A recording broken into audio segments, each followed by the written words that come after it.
Friends, welcome back to my channel. তো কেমন আছো তোমরা? আশা করি ভালো আছো, সুস্থ আছো সবাই। আর আমিও ভালো আছি। তো আমরা রেডি হয়ে গেছি, দেখো আমরা একটু বেরোবো একটু টাউনে। দেখো এই যে বের হয়েছিলাম, যাবো একটু ঘুরতে। তো ঘুরতে মানে একটু টুকটাক কাজ ছিল টাউনে। তো দেখো আর যাওয়া হচ্ছে কি না হচ্ছে না জানি না। দেখো দেখো পুরো বৃষ্টি হচ্ছে, রেডি হয়ে দাঁড়িয়ে আছি এখানে। আমরা যাবো বলে বের হয়েছিলাম, গেট খুলেছি আর বৃষ্টি চলে এসেছে, বৃষ্টিটা। তো আমরা বেরিয়ে পড়ছি। তো চলো তোমরাও আমাদের সাথে। তো দেখো বের হয়ে গেছি আমি। এটা আমাদের বাড়ির সামনেটাই পুরো ফাঁকা। দেখো এদিকে আমাদের বাড়িটা পার করে এই সাইডে আর কোনো বাড়ি নেই। তো এদিকে দেখো রাস্তার হালত দেখেছো, এমন বৃষ্টি হচ্ছে আজকে কতদিন ধরে। একদম রাত্রে যেমন বৃষ্টি এত দিচ্ছে, সকালবেলার থেকে বৃষ্টি আর বলার কিছু নেই, এত বৃষ্টি হচ্ছে চারিদিকে। তো বন্যা বয়ে গেছে।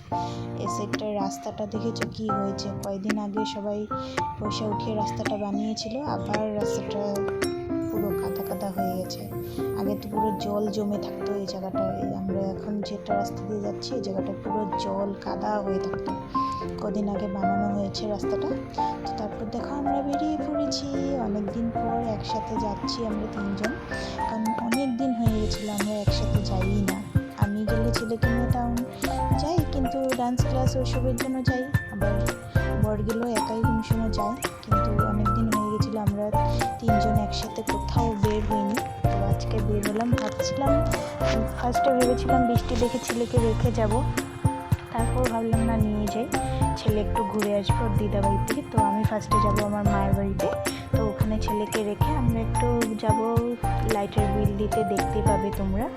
তারপর একটু কেনাকাটা করার আছে, ওসব কিনবো, বাজার সাজার করবো, তারপর ছেলেকে নিয়ে চলে আসবো। তো এদিকে এসে দেখো আমরা চলে গেছি একদম ওখানে ছেলেকে রেখে।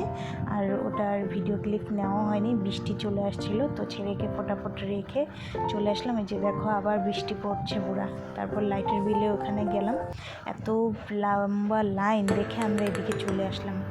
তারপর এদিকে চলে আসলাম, এখানে একটা সেল দিচ্ছিল। তো পুরো ভিডিওটা আমার নেওয়া হয়নি, আমার বহুত প্রবলেম ছিল মোবাইলটাতে। কারণ প্রবলেম বলতে ভিডিও ফুল হয়ে গেছে আমার মোবাইলে। তো তার জন্য আমার ক্যামেরাটা অফ হয়ে গেছিলো, তো আর নিতে পারিনি ভিডিও। তারপর এখানে এসে বসে বসে সব ভিডিও আমি কয়েকটা ডিলিট করলাম, করে তারপরে যে আবার লাইটের বিলটা দিয়ে দেখেছি কত লম্বা লাইনে দাঁড়িয়েছিল ওর ভিডিও করছিলাম। তারপর ওদিকে চলে গেছিলাম একটা কাপড়ের দোকানে। তো বর্ডারের একটা প্যান্ট নেবে বলছিল অনেকদিন ধরে।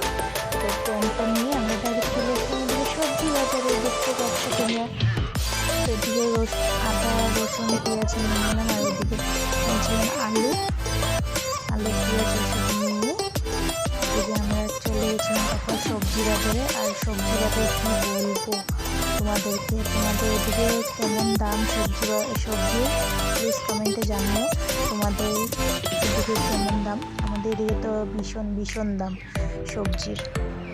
তার জন্য সবজি টুকটাক কিছু নিয়েছি, এত আর সবজি নিইনি। আর নিলেও আরেকবার আগের সপ্তাহে এনেছিলাম আমরা মিশনচাইলি বাজার থেকে, একদম পচে গেছিলো সবজি। তার জন্য আর বেশি কিছু আনিনি, একটু নিয়ে আসছি। কারণ এখন বৃষ্টির দিন, তো ঘরে রেখে দিলে সবজি পচে যায়। আর জল থেকে সবজি এগুলোতে পুরো জল মেরে বিক্রি করে, তার জন্য আর বেশি আনিনি, অল্প একটু সবজি নিয়ে আমরা চলে গেলাম। তারপর ছেলের জন্য একটা রেইনকোট আনতে, কারণ পরশুদিনটা বৃষ্টি হচ্ছিলো, তার জন্য ছেলে স্কুল যেতে পারেনি, অনেক বৃষ্টি হচ্ছিলো। ছাতা দিয়ে তো আর মানে না বৃষ্টি, তার জন্য আর নিইনি। তো তার জন্য ছেলের জন্য একটা রেইনকোট কিনে নিলাম, কিনে তারপরে দিকে আমরা চলে গেলাম। অনেক খিদা পেয়ে গেছিলো, সকালবেলা চা আর মুড়ি খেয়ে বেরিয়েছিলাম। তার জন্য আমরা চলে গেলাম ফেমাস কচুরি খেতে রাধেশ্যাম হোটেলে। তো কে খেয়েছে রাধেশ্যাম হোটেলের কচুরিটা প্লিজ কমেন্টে জানাবেন। রাধেশ্যাম হোটেলের ফেমাস কচুরি এক নম্বর। তো ওখানে চলে গেলাম কচুরি আর চা খেয়ে। তারপরে বেরিয়ে আমরা ছেলেকে ওই মার এখান থেকে নিয়ে, ছেলে মার এখান থেকে মা রেখে গেছিলো দিদির বাড়ি, এই দিদির বাড়ির থেকে নিয়ে ছেলেকে চলে আসলাম এদিকে মাছ বাজারে। তো এদিকে মাছ নিচ্ছিলাম, এদিকে দাদাটা বলছিল নিয়ে যাও সব কটা, দুধ কমে দিয়ে দিব লাস্ট বাজার। তো আমরা বললাম এতগুলো মাছ কে খাবে, কালকে আবার শুক্রবার। তার তারপর বর বললো নিয়ে নাও, ভেজে রেখে দেবে, আজকে খাবো আর ভেজে রেখে দেবে। তো তারপর দাদারটার থেকে মাছগুলো সবগুলোই নিয়ে নিলাম আমরা। তো এই যে মাছগুলো নিয়ে নিচ্ছে, আর আমার ছেলে দেখো কেমন দেখছে একদম মাছগুলো। তো পুরো মাছটা নিয়ে, আর আমার ছেলে খুব ভালোবাসে মাছের সাথে খেলতে। তো এদিকে মাছগুলো নিয়ে আমরা এদিকে তারপরে চলে গেলাম। এদিকে আমার একটা জয়নপুর দোকান ছিল, ওখান থেকে ঝিঙে নিয়ে নিলাম। তো আগে বাজার থেকে আমরা ঝিঙে নিতে ভুলে গেছিলাম। তারপর ঝিঙে নিয়ে নিলাম, ওদিক থেকে ঝিঙে নিয়ে আমরা বাড়ির উদ্দেশ্যে আবার রওনা দিয়ে দিলাম। তো এদিকে আমরা চলে এসেছি প্রায় বাড়ির এদিকে। তো এদিকে দেখো ভিউটা কি সুন্দর, আমার পিছনের ভিউটা দেখো জাস্ট।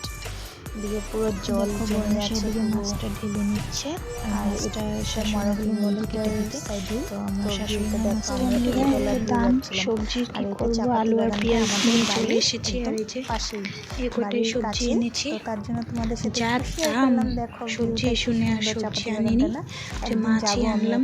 তো মাছটা দেখলেই তোমরা ফটো তুলবো, তারপর তোমাদের সাথে শেয়ার করবো। তো আমরা প্রায় চলে এসেছি বাড়ি। বানাবো ঢেঁকি শাকগুলো, কারণ কালকে শুক্রবার, আর ঢেঁকি শাক তো পেঁয়াজ ছাড়া ভালো লাগে না। শুক্রবার আমাদের নিরামিষ থাকে সন্তোষী মার, তো তার জন্য এই যে আজকে বানাবো আমি ঢেঁকি শাকটা। তো এই যে আমি বেছে নিচ্ছি এদিকে ঢেঁকি শাক। দেখো ফটাফট আমি করে নিই, অনেক বেলা হয়ে গেছে, আজকে প্রায় 3টা বাজতে চললো। এখনও আমাদের খাওয়া দাওয়া হয়নি। ডেলি 2টার মধ্যে খাওয়া দাওয়া হয়ে যায় আমাদের, আর আজকে এখনও হয়নি। তো এই যে ফটাফট এগুলো বেছে নিই, তারপর তোমাদের সাথে আবার কথা হবে। দেখো মাছগুলো অল্প কয়টা কেটে দিল ফার্স্টে শাশুড়িমা, আর বাকিগুলো কাটছে। আর এদিকে আমার বড়মশাই গিয়ে মাছগুলো ধুয়ে নিয়ে চলে এসেছে। এদিকে হলদি লবণ মেখে দিল মাছগুলোতে। আর এদিকে আমি ঢেঁকি শাকটা কেটে নিয়েছি, আর ঢেঁকি শাকটা বড়মশাই ধুয়ে এনে দিয়েছিল। আমি এদিকে মাছের সবজিগুলো কেটে নিয়েছিলাম। তো আমাকে বহুত হেল্প করে দিয়েছে আজকে, অনেক দেরি হয়ে গেছিলো। তো কী করবো, শাশুড়িমাও হেল্প করেছে, বড়মশাইও হেল্প করে দিয়েছে আমাকে। তো এদিকে দেখো আমি ওদিকে ঢেঁকি শাকের পেঁয়াজটা ভাজতে দিয়ে দিলাম, আর এদিকে মাছগুলো ভাজতে দিয়ে দিলাম। 2 দিকে বসিয়ে দিয়েছি, কারণ অনেকটা বেলা হয়ে গেছে, সবার খিদে পেয়ে গেছিলো। তো এদিকে দেখো আমি নুন আর হলুদ দিয়ে এদিকে ঢেঁকি শাকটা বসিয়ে দিয়েছি, আর এদিকে মাছগুলো ভেজে নিচ্ছি আমি। তো সবগুলো মাছ এভাবে আমি ভেজে নিব।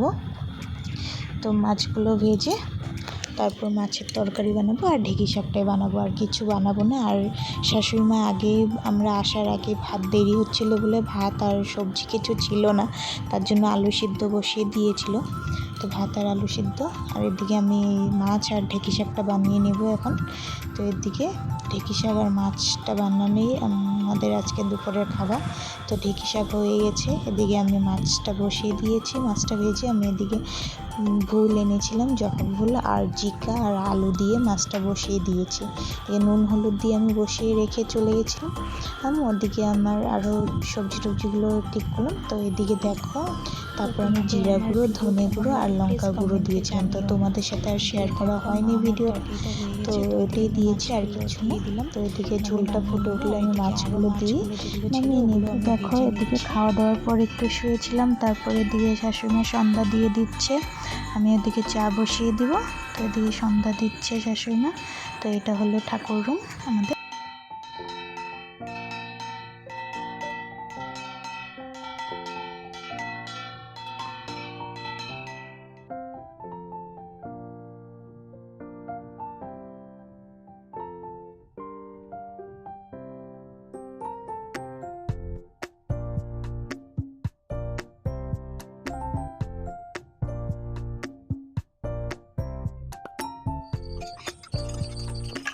আজকের ভিডিওটা এটুকু পর্যন্ত, বাই, টাটা।